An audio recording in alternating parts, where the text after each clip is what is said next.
This meeting is being recorded. Bonjour, soyez les bienvenus à ce nouveau 12 at 12 for the Planet. Toutes les semaines, on se réunit 12 minutes à midi pour essayer d'en savoir davantage sur un projet d'éducation au développement durable. Et cette semaine, aujourd'hui jeudi, nous sommes très heureux d'accueillir Antoine de l'ADEME pour nous proposer la nouvelle, je ne sais pas si on peut dire la nouvelle fresque du sol, qui doit avoir 1 an à peu près. Voilà, donc à la fin de l'intervention d'Antoine, j'arrêterai l'enregistrement et on pourra chacun ouvrir sa caméra et son micro pour poser éventuellement des questions. Ou n'hésitez pas également pendant l'intervention à utiliser le chat pour poser votre question. Antoine, c'est à toi. Super. Merci Guillaume pour cette introduction. Alors, je partage. Tac. C'est bon, c'est à l'écran? Super. Impeccable. Alors, effectivement, on peut dire nouvelle fresque du sol parce que, enfin même, ou on ne peut pas le dire parce qu'elle n'est pas encore sortie, vu que ça fait 1 an et demi qu'on travaille dessus, mais sa date de lancement, c'est début mai. Donc, c'est tout frais, justement. Donc la fresque du sol, c'est un projet de sensibilisation à l'environnement et à l'importance de protéger les sols. C'est quelque chose qu'on a porté à l'ADEME dans le cadre d'un marché public et on a été accompagné pour ça par l'Association française pour l'étude des sols et l'agence Human. Je vais y revenir. Donc pourquoi est-ce qu'on a fait ça? C'est parce que en fait, on discute autour de nous, on se rend compte que pour la plupart des gens, un sol, c'est ça, en fait, c'est le sol sur lequel on marche, le sol de notre maison, alors qu'en fait, un sol, c'est beaucoup plus, c'est tout ça. C'est texture, une structure, une porosité, de l'eau, de la vie, des micro-organismes, des végétaux. Donc c'est énormément de choses et qui en fait nous rendent un nombre de services incalculable important. C'est la base de toute nos vie humaine. On y extrait des matériaux, on y construit toutes nos infrastructures, c'est le corps de plus de 5% de la biodiversité, c'est un régulateur du climat, ça trop, ça stocke du coup, ainsi de suite. Et en même temps, les sols, c'est une ressource extrêmement rare qui, à l'échelle des temps non redoublable, parce que ça met 200 à plusieurs milliers d'années à se recouper sur quelques centimètres. Et en parallèle, en fait, c'est une ressource qu'on est en train de dégrader de façon extrêmement rapide. On considère à peu près qu'en Europe, 70% des sols sont déjà en mauvaise santé. À l'échelle mondiale, la FAO considère qu'on est autour de 30% des sols qui sont moyennement, voire fortement dégradés au travers de toutes nos activités humaines. L'artificialisation des sols, la pollution, le changement d'usage, l'accaparement des terres, les pratiques, qu'elles soient agricoles, sylvicoles, intensives, tout ça, ça vient impacter les sols de façon durable.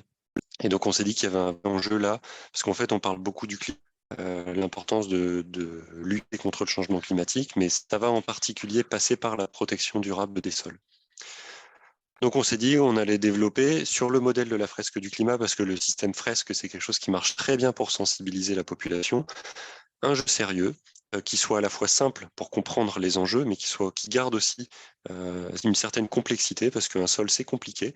Et ce qu'on veut, c'est pouvoir montrer que tout ça, en fait, c'est effectivement complexe et qu'il faut avoir une vision systémique pour appréhender la chose. L'objectif, c'est faire prendre conscience des enjeux, donner envie d'agir aussi, puisqu'il y a une bonne partie du temps d'activité dans ce jeu qui est dédié à une réflexion sur qu'est-ce qu'on peut faire pour protéger les sols. Et tout ça, c'est basé sur des données scientifiques. C'est-à-dire qu'on n'a pas évidemment un rapport du GIEC dédié au sol qui nous permette de dire voilà les éléments clés à retenir au niveau scientifique sur lesquels on est unanimement d'accord, mais on a une grande expertise scientifique à l'échelle française, en particulier via l'Association française pour l'étude des sols et toute la communauté scientifique associée. Donc toutes les données qui sont dans ce jeu, elles ont été validées, relues et complétées par tout un collectif, 35 chercheurs qui ont participé à produire le texte des cartes et puis des synthèses scientifiques qui y sont adossées. Donc les étapes du projet, pour vous en dire un peu plus, c'est quelque chose qui a démarré fin 2021. Ça a pris 1 an et demi. Pendant 1 an complet, on a travaillé au développement des contenus. On a testé tout ça à la Journée mondiale des sols en décembre dernier auprès de 300 personnes, grand public, donc plein de profils différents pour vérifier qu'au niveau complexité, ça marchait. Et donc tous les retours nous ont permis de peaufiner l'outil. Et là, on est en train justement de finaliser la dernière version pour un lancement officiel, première semaine de mai, avec des événements un petit peu partout en France. Et après, on aura aussi des événements en ligne, mais la version en ligne n'est pas encore opérationnelle. Et puis on espère des traductions et puis un déploiement hors de nos frontières le plus rapidement possible.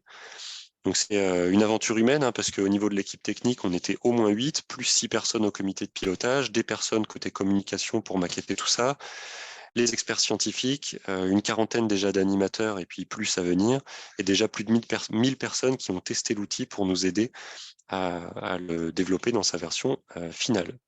Je vous présente ma fille qui est à côté, que vous pouvez voir là. Hop. Alors, qu'est-ce que ça contient la fresque du sol? C'est pas simplement un jeu de cartes, hein, c'est une cinquantaine de cartes qui décrivent tout ce qu'il y a dans un sol, comment ça fonctionne, quels services on en retire, quelles menaces pèsent dessus. Tout ça, c'est les cartes. Mais au-delà de ça, la fresque du sol, c'est aussi des synthèses scientifiques, 2 à 4 pages associées à chaque notion développée dans les cartes pour pouvoir monter en compétences, un guide d'animation pour comprendre les étapes du jeu pas à pas, un guide d'auto-formation qui contient aussi des notions autour de l'intelligence collective, mais aussi des notions sur les sols pour continuer à monter en compétences, et puis un document complémentaire qui s'appelle les dessous des cartes, qui va contenir des chiffres clés, des métaphores, des éléments intéressants sur chacune des notions pour aller plus loin. Et donc tout ça, c'est des éléments qui seront mis à disposition en téléchargement libre et gratuit pour que tout le monde puisse s'en saisir, monter en compétences, devenir animateur bénévole s'il le souhaite. On a associé à ça une charte des animateurs avec des éléments à retenir sur je respecte la licence d'utilisation, je modifie pas les contenus et ainsi de suite. Donc tout le monde pourra l'utiliser de façon libre et gratuite. Et puis on va mettre en place aussi un système de formation pour avoir des animateurs professionnels qui, eux, pourront faire un usage commercial de l'outil. Et c'est des personnes pour lesquelles on se sera assuré justement qu'ils ont le bagage scientifique et technique suffisant pour que les messages qui sont transmis soient les bons. Donc c'est tout ça qui sera diffusé à partir de mai. Donc qu'est-ce que c'est la fresque du sol? Si on rentre un peu dans le détail de l'animation d'un atelier, c'est un atelier qui dure 3 heures. C'est destiné à un groupe de maximum 8 personnes pour un animateur. Et au cours de ces 3 heures, on va apprendre à se connaître au début. On va ensuite avoir plusieurs lots, plusieurs étapes dans le jeu. Une première étape qui va être destinée à comprendre ce que c'est qu'un sol, comment ça se crée, quels sont les mécanismes en jeu et puis quels sont les constituants. Ensuite, on a toute une étape autour de quelles fonctions ont les sols. C'est l'étape 4, là, comment fonctionnent les sols. C'est en fait quelles sont les fonctions des sols. Parce qu'un sol a des fonctions écologiques, que l'homme soit là ou pas, il a certaines fonctions. Et puis ensuite, on va avoir toute une étape qui est répartie en 3 lots différents pour réfléchir autour des services écosystémiques, donc tous les bénéfices en fait qu'on retire des sols et les menaces associées au fait que souvent on tire trop sur ces services du fait de nos activités humaines aujourd'hui. Et donc on est en train d'impacter par différentes entrées les sols et quelles conséquences ça peut avoir sur nos écosystèmes. Et puis la dernière étape du jeu, ça va être justement de prendre le temps de se dire qu'est-ce qu'on peut faire pour protéger les sols au travers d'un jeu de rôle où on va essayer de sortir un peu de ses baskets pour prendre la place de quelqu'un d'autre. Si je suis un élu, qu'est-ce que je peux faire pour protéger les sols? Si je suis un agriculteur, si je suis un commerçant, si je suis un chef d'entreprise, un étudiant et ainsi de suite, un enseignant, un chercheur, enfin, on a créé plein de profils et puis on laisse la porte ouverte à la création de nouveaux profils. L'idée, c'est qu'on puisse réfléchir à la place de l'autre pour essayer de prendre conscience aussi que c'est compliqué, mais que tout le monde doit agir pour protéger les sols. Et puis toutes ces réflexions-là, on les porte, on essaye de réfléchir les solutions au travers donc de ce jeu de rôle, de la création de post-it et d'un positionnement de ces post-it sur un graphique à 2 entrées. Un premier axe qui va être l'efficacité de la solution, et puis un deuxième axe qui va être autour de la complexité de mise en œuvre de la solution, pour aussi bien voir et bien faire réfléchir les participants au fait que tout n'est pas aussi facile à mettre en œuvre, mais tout n'est pas aussi efficace, et puis voir c'est quoi les leviers à activer pour qu'une action peu efficace devienne très efficace, ou une action difficile puisse être rendue plus facile. Dernière étape du jeu, les deux dernières étapes de jeu, pardon, ça va être de reprendre ses baskets pour se dire, moi, en tant que personne, qu'est-ce que je peux faire? Qu'est-ce que je m'engage à faire? C'est mon petit pas, c'est l'étape 8. Qu'est-ce que je m'engage à faire en sortant de l'atelier pour protéger les sols? Et au final, la dernière étape, c'est de reprendre la fresque du sol qui a été créée par le groupe et lui donner un titre pour lui donner de la cohérence et puis le partager au sein du groupe. Donc le lancement officiel, comme je vous le disais, vous êtes les premiers à le savoir, hein, parce que je n'ai pas encore communiqué sur les réseaux sociaux sur ces dates-là. Donc attendez un petit peu et puis bientôt il y aura des infos qui vont circuler. On va essayer d'avoir des événements du 1 au 7 mai un peu partout en France.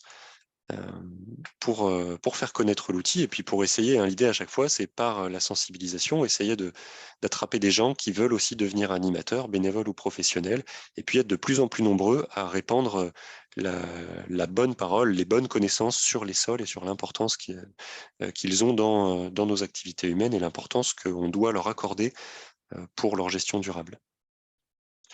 Donc, on va avoir un site web qui n'est pas encore en ligne, mais qui sera www.fresquedusol.com et en parallèle, une carte sur laquelle tous les événements vont être positionnés avec les dates, le lieu, le fait qu'il reste ou pas des places. Tout ça, ce sera sur une carte que vous pouvez retrouver sur GoGoCarto.